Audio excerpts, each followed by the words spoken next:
आज ओबरी में बाबा साहब भीमराव अंबेडकर की 133वीं जयंती धूमधाम से मनाई गई। इस अवसर पर विशाल जुलूस ओबरी नगर में भ्रमण करने के बाद मुख्य चौराहे पर पहुंचा।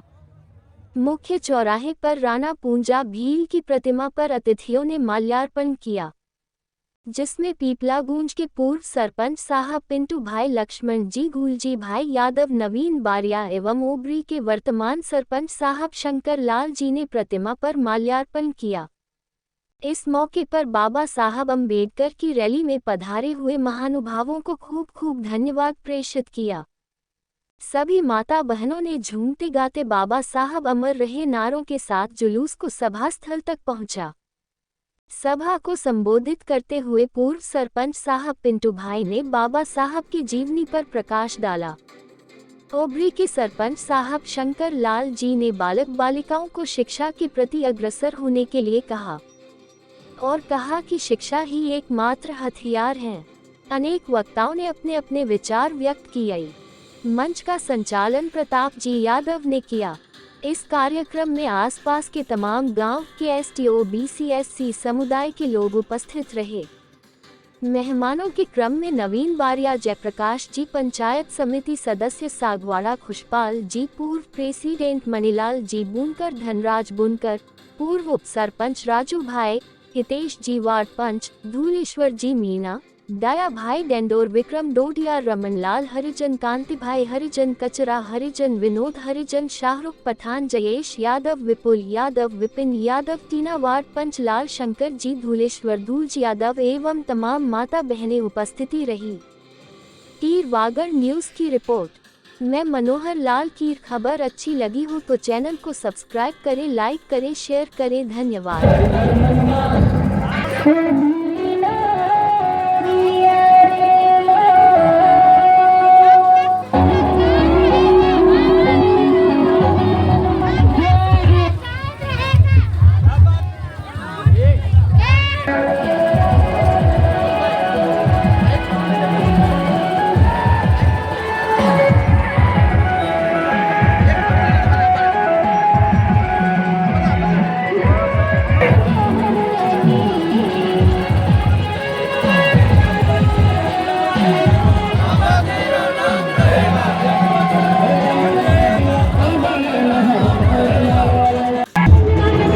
आपके चैनल को जय भीम।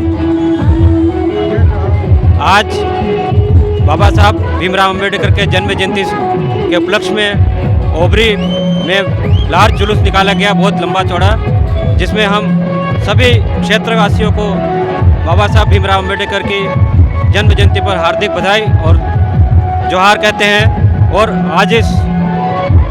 आज इस अवसर पर हम कहना चाहेंगे कि बाबा साहब द्वारा बनाए गए संविधान को कोई भी सामाजिक राजनीतिक शक्तियां खत्म करने पर तुली हुई हैं, जो उनके हरकतों से बाज आ जाए, वरना हम जय भीम वाले और जय जोहार वाले इस बात को बर्दाश्त नहीं करेंगे।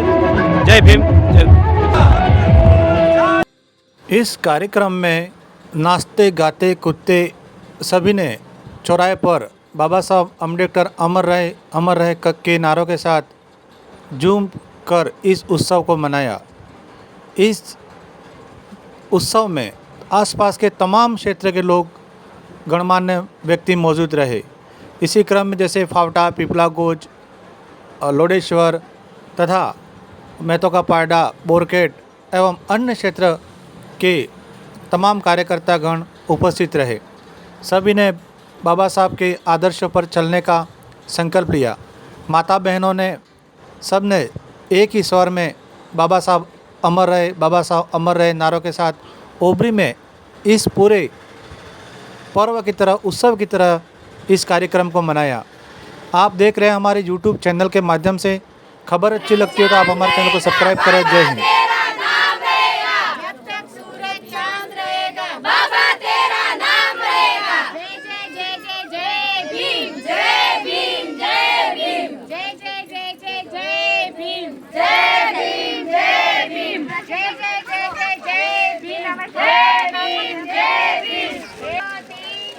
बाबा जी की जय जयकार। 1 2 3 4 बाबा जी की जय जयकार।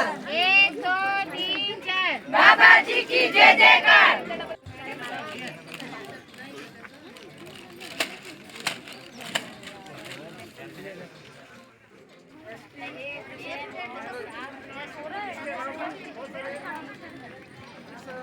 इसके लिए मैं धन्यवाद देता हूँ। आगे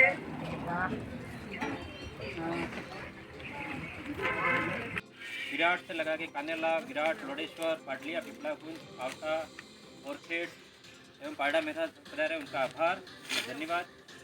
आज ये त्यौहार क्यों मनाया जा रहा है, इसके लिए अपने को विशेष जानकारी होनी जरूरी है। आज से कुछ समय पूर्व बैठने के लिए लाइन में भी इनको दूर बिठाया जाता था, बाहर ही, चलो दरवाजे के फाटक के पास में, और सबसे पहले आउट, सबसे लास्ट में उनकी एंट्री होती थी। पानी भी उनके घर से ला के पीना पड़ता था, वहाँ मटके में कहीं उनको पानी पीने नहीं दिया जाता था, और आगे बढ़े। और हमें इस बात का ध्यान रखना है कि जो हमारे लिए कुछ करेगा वो આપણે વેત નમે તો આપણે હાથ નમી શકે, પણ આપણે સામો જોવાય જ નહીં તો આપણે આમને ઈગો આઉટ બી કરી દેવું પડે અને સામો જવાબ બંધ કરી દેવું પડે। એટલે તમને વાગડી में एक बात कहना चाहिए रहो कि आज समय ये आ गया, आज के समय में हमें संविधान बचाने की जरूरत है, क्योंकि अपने संविधान में बड़ा संकट आने वाला बहुत जल्दी वाली है। इस बात को आपको ध्यान में लाने की जरूरत है, क्योंकि देखना आज चुनाव की बात नहीं करते, लेकिन मैं कहना चाहूँगा इस मंच से कि जो शासक वर्ग भी कर रहा है उसकी आवाज़ चल रही है कि अब की बार 400 पार क्यों कहा जा रहा है, इस बात के ऊपर अपनों को जाना पड़ेगा।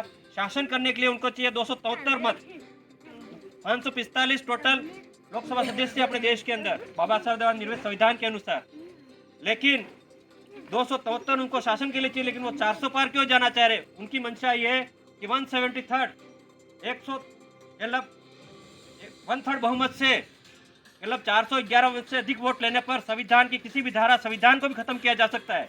इस बात को अपने को ध्यान रखना है, इस बात को अपने को ध्यान रखना है, दिमाग में बिठाना है, क्योंकि अब की बार ये लोग ये संविधान को खत्म करना चाह रहे हैं। इनको शासक करना या लोगों की उन्नति करना, विकास करने में दिमाग नहीं लगा रहे।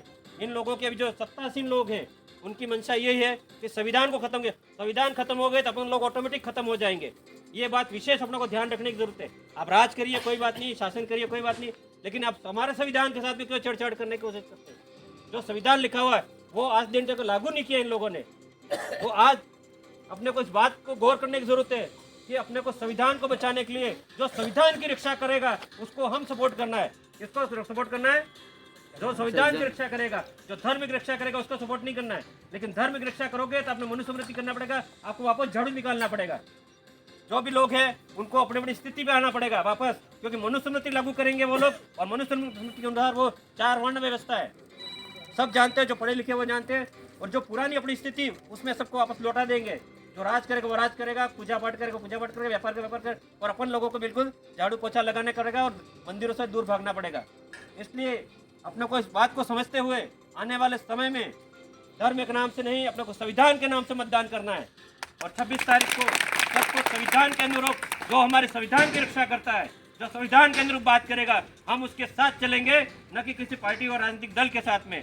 इसलिए अब सबको कसम खानी है आज के दिन, और मन में ही बिठा लेना है कि अपना संविधान की रक्षा जो करेगा हम उसके साथ चलेंगे। जो संविधान के खिलाफत और संविधान को नुकसान पहुंचाने की कोशिश करेगा हम उसको जड़ से उखाड़ के फेंक देंगे। जय भीम, जय कुएं पे पानी भरने जाते थे और होटल में कहीं नाश्ता करते तो अंदर चलो उनको पढ़ने के लिए बाहर बैठने जा रहे तो ये सभी चीजें देखते देखते इनके मन में ये आया था कि वास्तव में वो आदमी बाहर बैठ के पढ़ रहे थे। इतना सारा हमने क्या कर दिया था पता नहीं, फिर भी